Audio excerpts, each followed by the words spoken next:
예, 오늘 읽은 사도행전 17장 1절에서 15절 말씀 한 절씩 읽고 묵상하도록 하겠습니다. 그들이 암비볼리와 아볼로니아로 다녀가 데살로니가에 이르니 거기 유대인의 회당이 있는지라.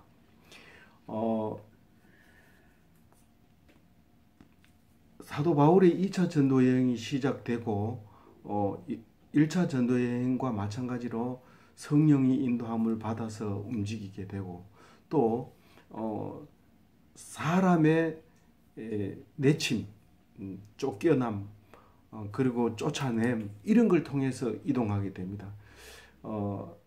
항상 쫓겨다니는 모습을 보고 오늘 1절에서 15절 말씀은 쫓겨와가지고 쫓겨가는 이야기로 되어 있는데 특히 데살로니가, 베레아, 아덴에 대해서 아덴에서 전도하던 이야기를 기록하고 있습니다. 데살로니가에 오기 전에는 어디에 있었어요? 아볼로에 있었죠. 맞나요? 빌립보에 있었죠.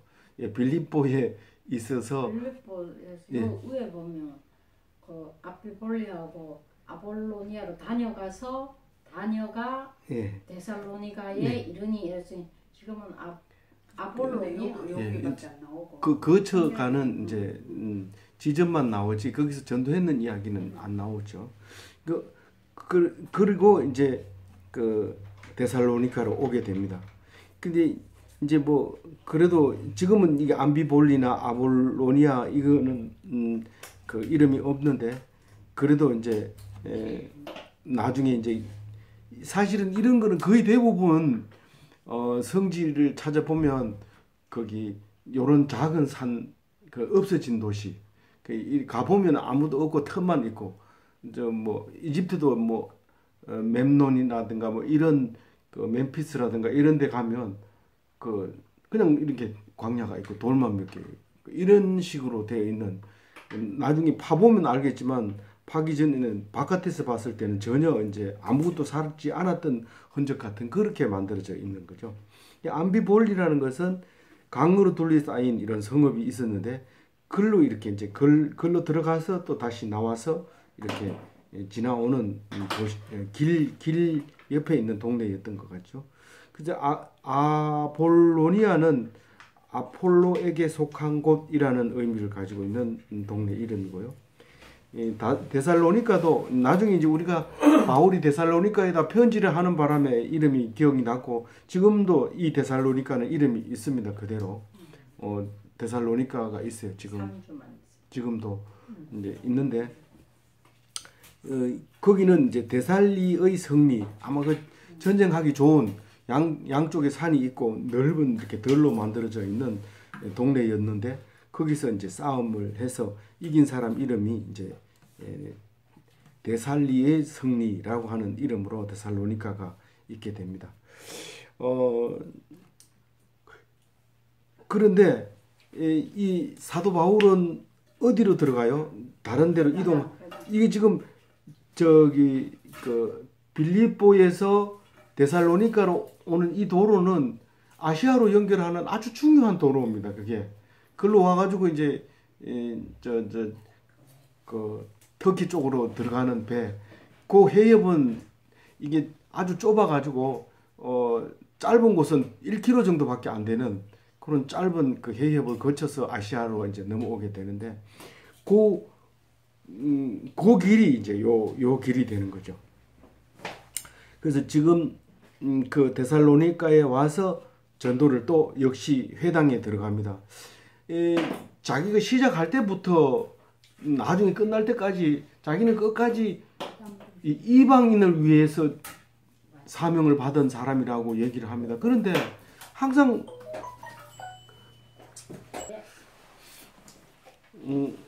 사도 바울은 가는 곳마다 회당에 들어가서 전도를 합니다. 왜 그랬을까요?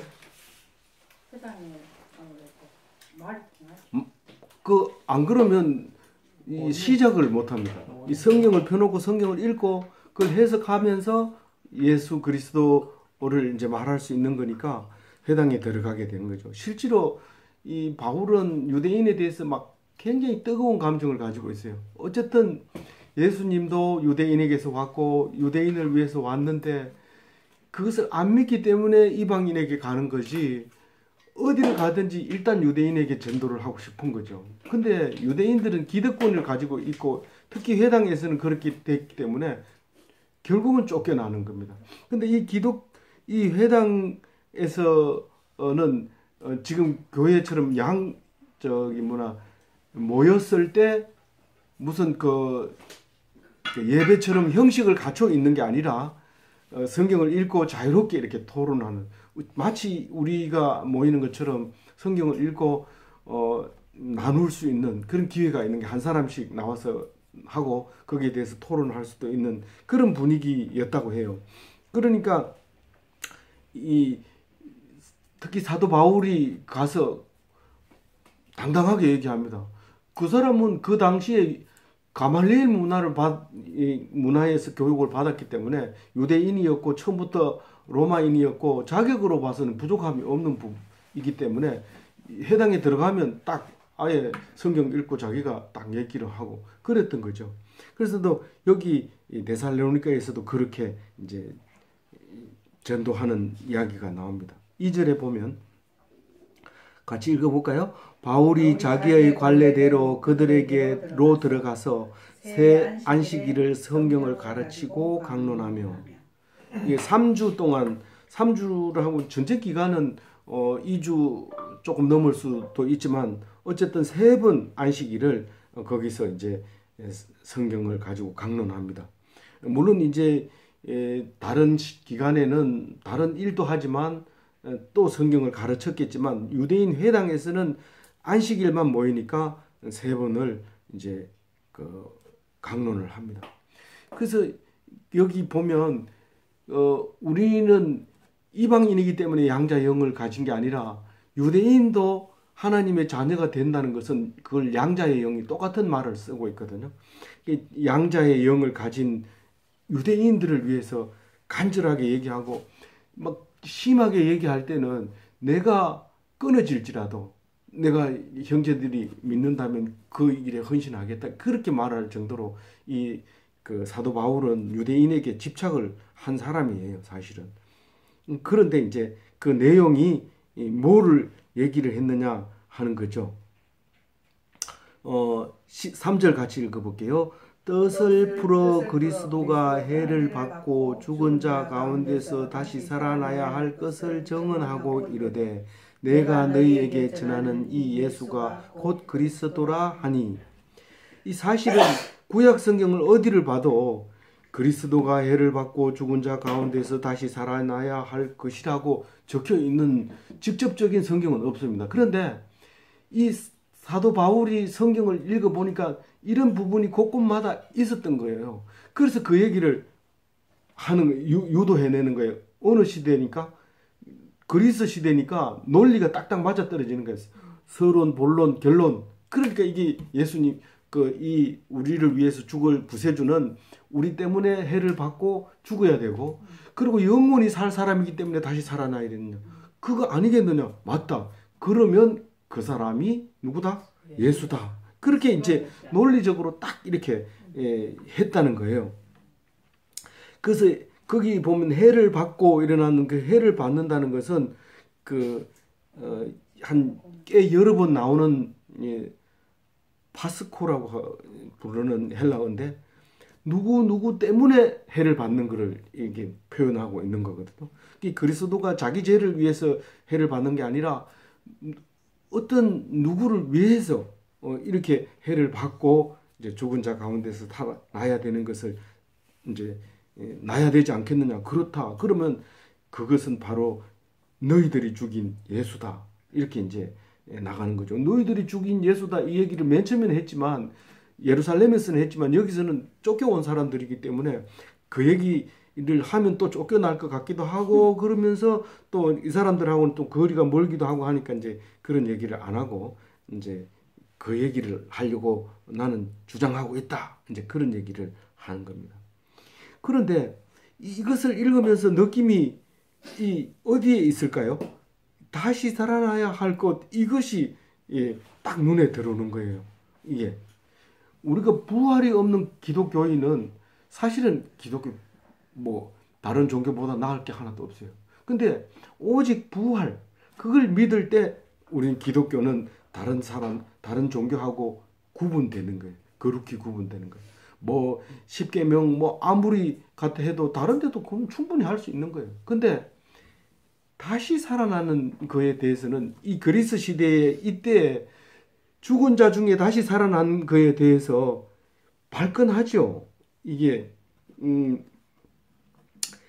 그 죽었다가 다시 살아나는 거에 대해서는 그 어떤 성경에도 어떤 생각도 그런 생각을 한 게 없어요. 오직 성경 예수 그리스도만 그 얘기를 하는 겁니다. 뭐 죽었다 살아나온 경험을 얘기하는 거는 많아요. 그렇지만 살아난다고 하는 거에 대해서는 예수 그리스도 말고는 말할 수 있는 책이 없고 이론이 없고 아무것도 없는 거예요. 그런 놀라운 책이 그 학자들도 기독교인이 아닌 학자들도 그 죽었다가 살아나는 것을 생각할 수 있었던 것에 대해서 감탄하고 있는 거예요. 지금 일반적인 학자들도. 근데 우리는 그거를 몸소 느끼고 그것을 믿고 있으니까 그게 얼마나 우리에게 중심이 되는 말씀인지 알 수 있게 되죠. 그래서 이 말에 대해서는 항상 두 가지로 나오죠. 4절 한번 읽어볼게요. 그 중에 어떤 사람 곧 경건한 헬라인의 큰 무리와 적지 않은 기부인도 권함을 받고 바울과 실라를 따르나. 여기는 4절에는 믿고 따르는 자들을 얘기하는데 두 가지가 있어요. 첫째는 경건한 헬라인의 큰 무리들, 또 하나는 많은 기부인들, 이렇게 되어 있습니다.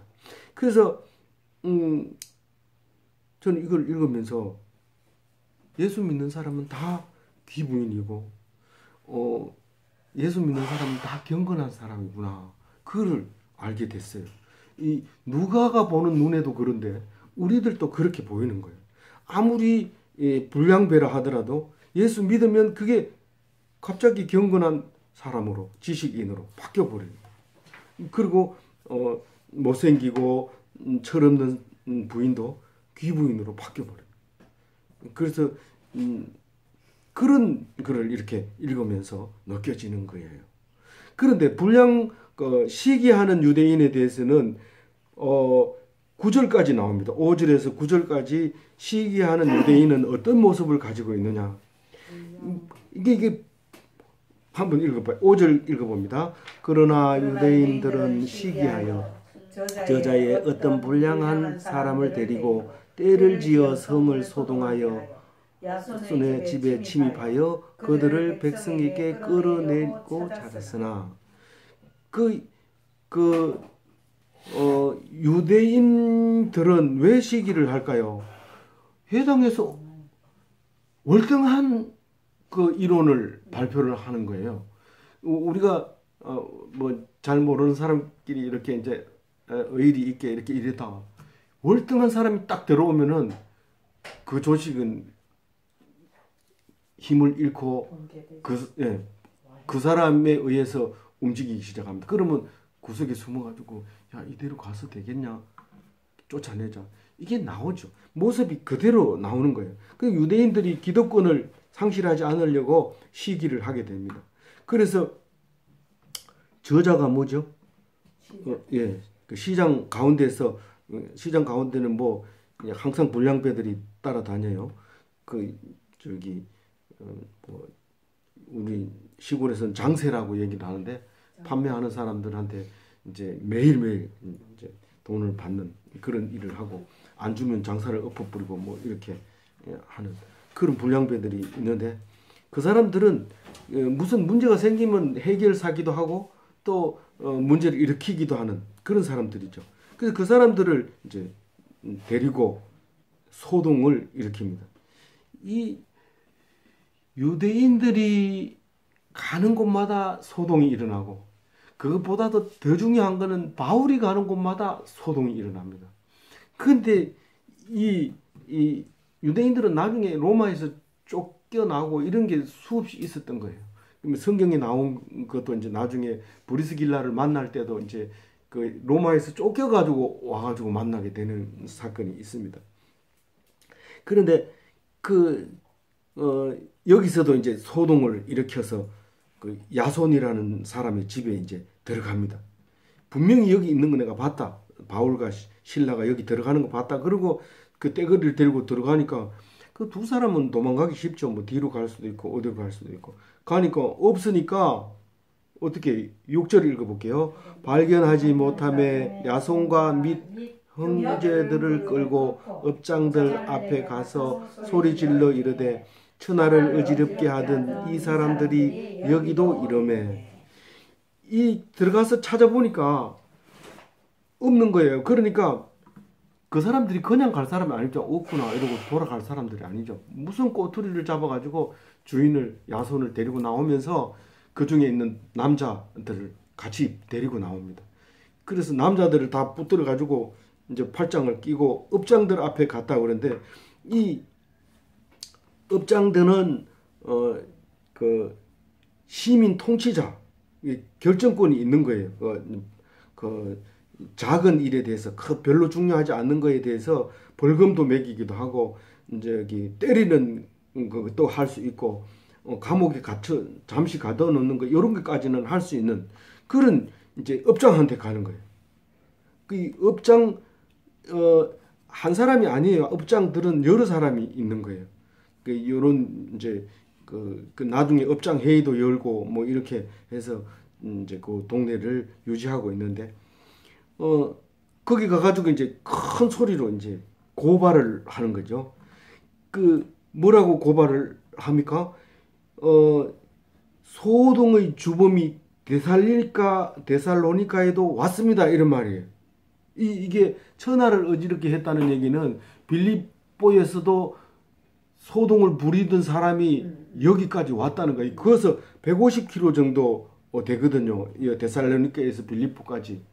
그런 거리를 여기서 대전까지 정도 거리인데 뭐 길이 그러니까 우리는 빨리 읽고 있지만 사실은 거기 오는 시간이 많이 걸렸을 텐데 거기 천하를 어지럽게 하던 사람이 여기도 왔습니다. 여기도 왔습니다. 그런데 7절 읽어볼게요. 야손이 그들을 맞아 들였도다. 이 사람들이 다 가이사의 명을 거역하여 말하되 다른 임금 곧 예수라 하는 이가 있다 하더이다 하니. 그러니까 내가 이 집에 있는 거 보고 찾아 들어갔는데 어디다 숨기고 없습니다. 그래서 내가 야손을 잡아왔습니다. 그 남자들도 잡아왔으니까 이제 잡아 족치면 어디 있는지 나올 겁니다. 그러니까 고발을 하는 거죠. 그런데 그 사람이 누구냐 하면 말이죠. 이 가이사르죠. 로마의 첫 번째 황제이죠. 그 나중에는 그 이름을 자꾸 이제 인용해서 쓰기는 하지만 그 가이사르가 이제 저 황제인데 황제 이름을 거역하고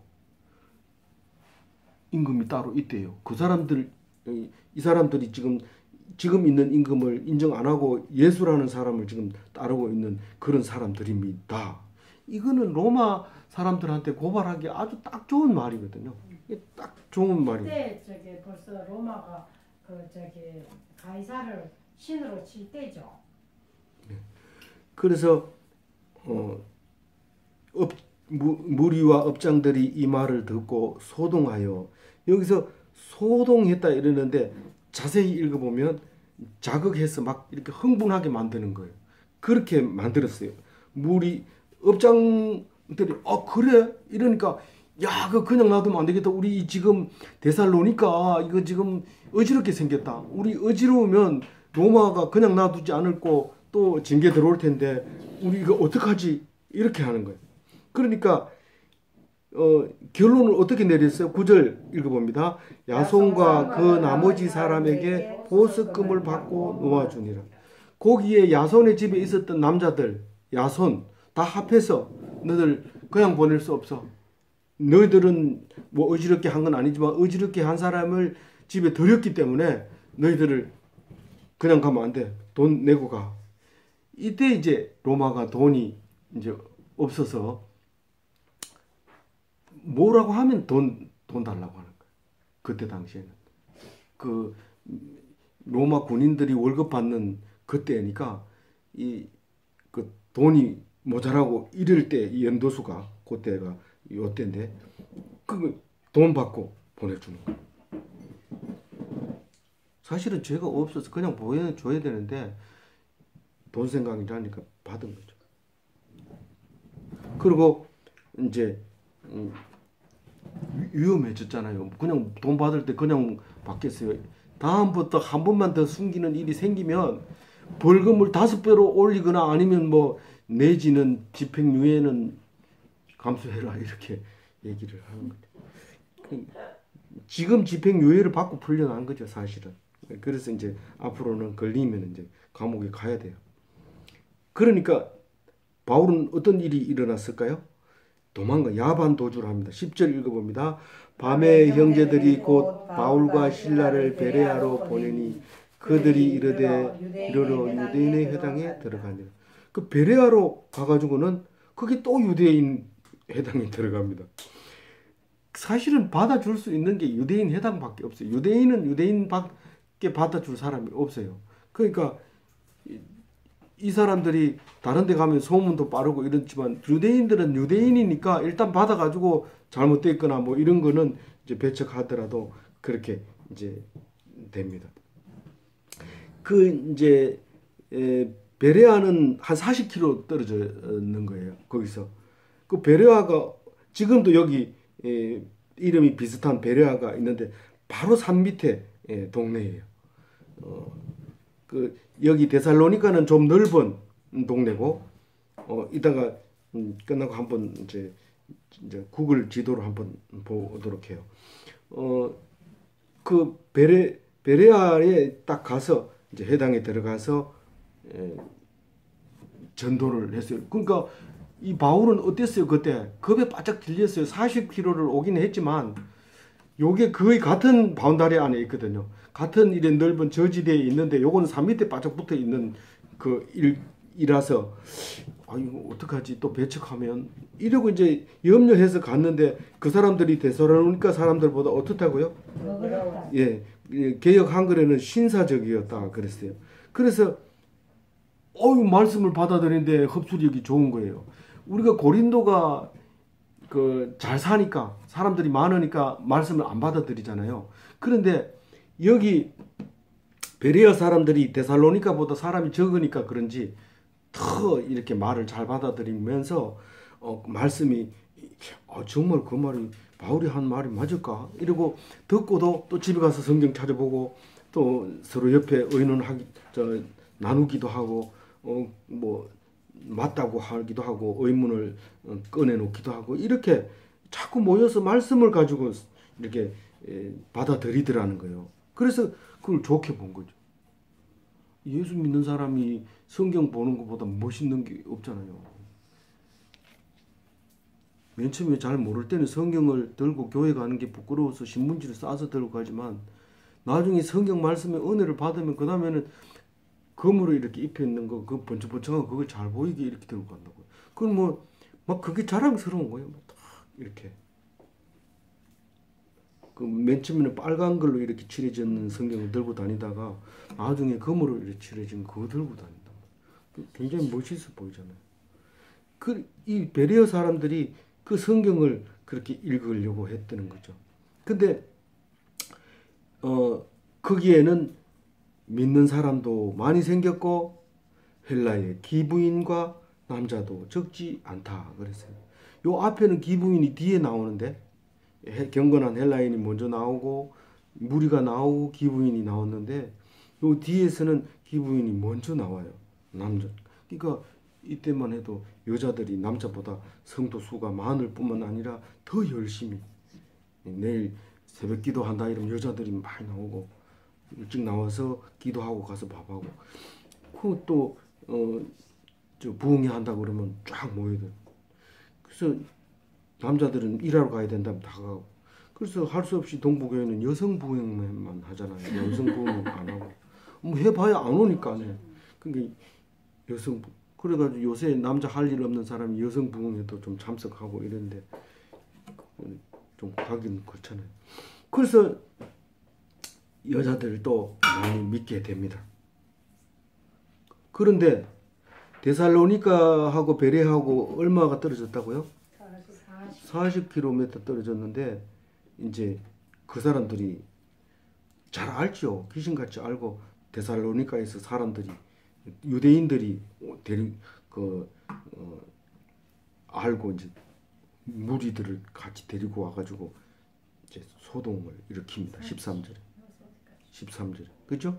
13절 읽어볼게요. 데살로니가에 있는 유대인들은 바울이 하나님의 말씀을 베레아에서도 전하는 줄을 알고 거기서도 가서 우리를 움직여 소동하게 하고. 소동하면 못 붙어 있어요. 그건 뭐 방법이 없어요.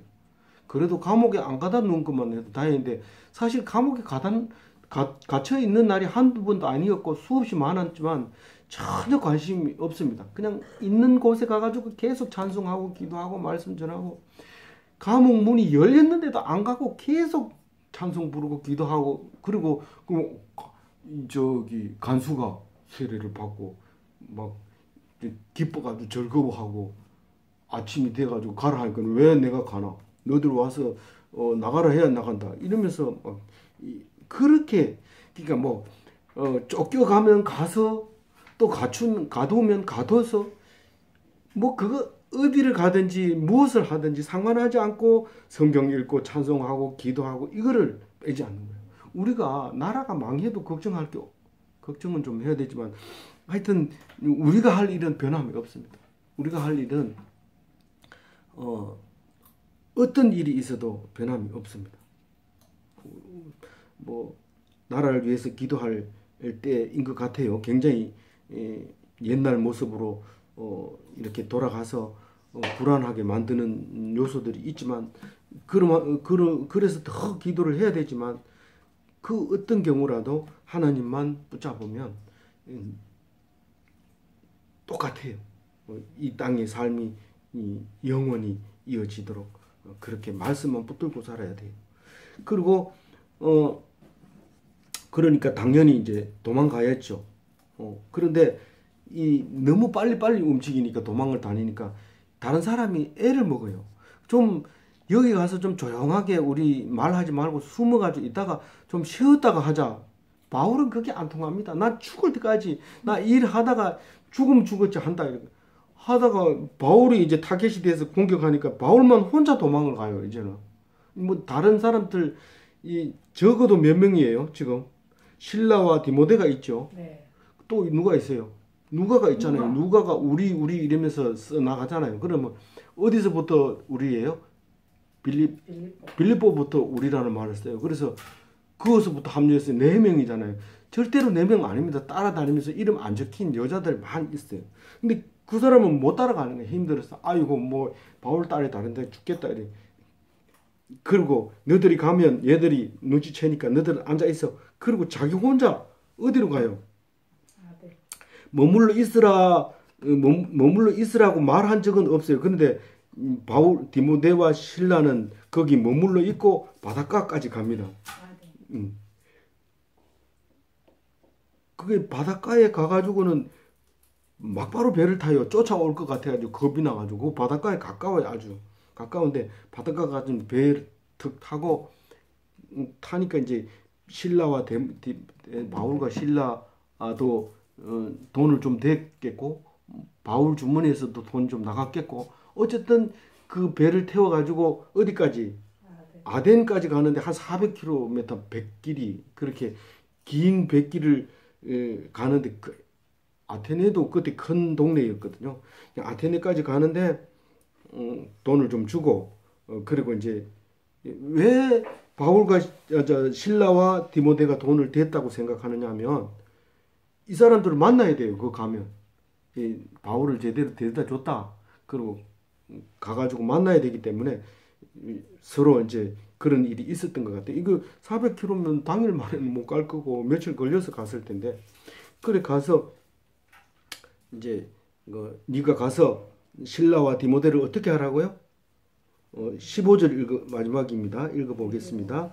바울을 인도하는 사람들이 그를 데리고 아덴까지 이르러 거기서 실라와 디모데를 자기에게 속히 오라 하라고 명령을 받고 떠나니라. 그 사람이 뭔지 모르고 명령을 받았다고. 명령을 받았다 아니 부탁을 받은 돈을 주고 야 가거든 실라와 디모데를 내가 여기 아덴 여기 있으니까 빨리 오라고 얘기를 좀 해주라. 그리고 이제 가가지고 바울과 디모데와 실라를 만나서 이제 오게 하는 이런 역사를 이제 오늘 읽고 있거든요. 그래서 이제 어디로 가요? 나중에 고린도로 가서 오랫동안 이제 고린도에서 사역을 합니다. 그럴 때 여기 빌립보로 했나요? 데살로니가 전에 빌립보와 데살로니가에서는 이제 헌금을 많이 해서 보내줬어요. 지금. 근데 고린도에서는 안 받았어요. 근데 고린도에는 살기는 고린도 사람이 훨씬 잘 사는데 안 받았어요. 그런데 고린도 사람들이 나중에 바울이 가고 난 다음에 그거 엉터리다. 돈도 안 받는 건데 가만 생각해보면 돈 받아갔네. 그 헌금 받아가지고 그 갔단 말이에요. 그 헌금 들고 그 예루살렘에 갈 때는 2차 전도 여행은 예루살렘에 가서 이제 끝나잖아요. 그 헌금 주고 안디옥으로 내려가잖아요. 그게 2차 전도잖아요. 그 헌금 갖다 주고 싶어가지고 그 바울이 그렇게 했는데 고린도 사람들이 돈을 안 받았다고 막 하니까 옆에 사람이 받아갔어. 아 맞다. 이야 그 교묘하게 받아갔네. 그 그리스 시대 때는 그 학파가 말을 연설하면 돈이 많이 주면 많이 줄수록 이게 등급이 올라가는 거예요. 그러니까 돈 많이 주면 무조건 이론이 어찌됐든 간에 많이 주는 걸로 봐가지고는 많은 사람들이 들으려고 애를 쓰는 거고 주가가 올라가는 거니까 이게 이제 굉장한 사람이라서 가고 난 뒤에도 굉장히 오랫동안 나 얼마 주고 배웠는데 내가 니한테 그냥 공짜로 가르쳐 줄 줄 알았어. 막 이런 얘기가 보통 있었던 거예요. 보통 있었던 건데 바울은 돈도 안 받고 그렇게 했으니까 사람들이 야 그거 가짜야. 돈도 안 받는 건데 뭐 이런 식으로 하다 보니까 그게 이제 바울 귀에 들어간 거예요. 그래서 이제 편지를 쓰게 되는 거죠. 그 오늘 이제 말씀 속에서는 예수 그리스도를 전하기 위해서 이 성경을 읽는데 구약 성경을 열심히 읽다 보면 예수님을 놓칠 때가 많아요. 뭐 제사법도 그렇고 막 이렇게 하다 보면 요만큼 딱 잘라가지고 하루치 묵상을 하다 보면 거기에 예수 그리스도를 못 찾을 때가 많다고요. 그런데 어쨌거나 놓치지 말아야 될 것은 예수 그리스도가 그 속에 있는 거고 그리고 예수 그리스도를 놓치지 말아야 될 것은 다시 살아났다는 걸 놓치지 말아야 돼. 예수 천당 불신지옥 이거 아무것도 구약 성경이고 뭐 안 읽고 그거 은혜 받아가지고 예수 천당 불신지옥 그게 은혜 받아가지고 막 서울역 앞에서 소리 지르고 이러면 나쁜 건 아니지만 사실은 내가 요번에 그거 하면서 몇 절 할 때 그거죠? 귀신 쫓아내는 거. 이 사람이 그 어디서 귀신 쫓아냈어요? 빌립보에서 귀신 쫓아내다가 감옥에 가쁘잖아요. 쫓아내니까 밥줄이 떨어지니까 고발했고 고발했으니 감옥 갔고 감옥 가가지고 옥문이 열리고 막 그러니까 이제 무죄 석방했는데 또 이제 도망 여기 왔잖아요. 유대인들에게 뭐 다른 사람에게 야단 맞는 거 아니에요. 그 유대인에게 야단 맞고 그래 쫓겨 왔는데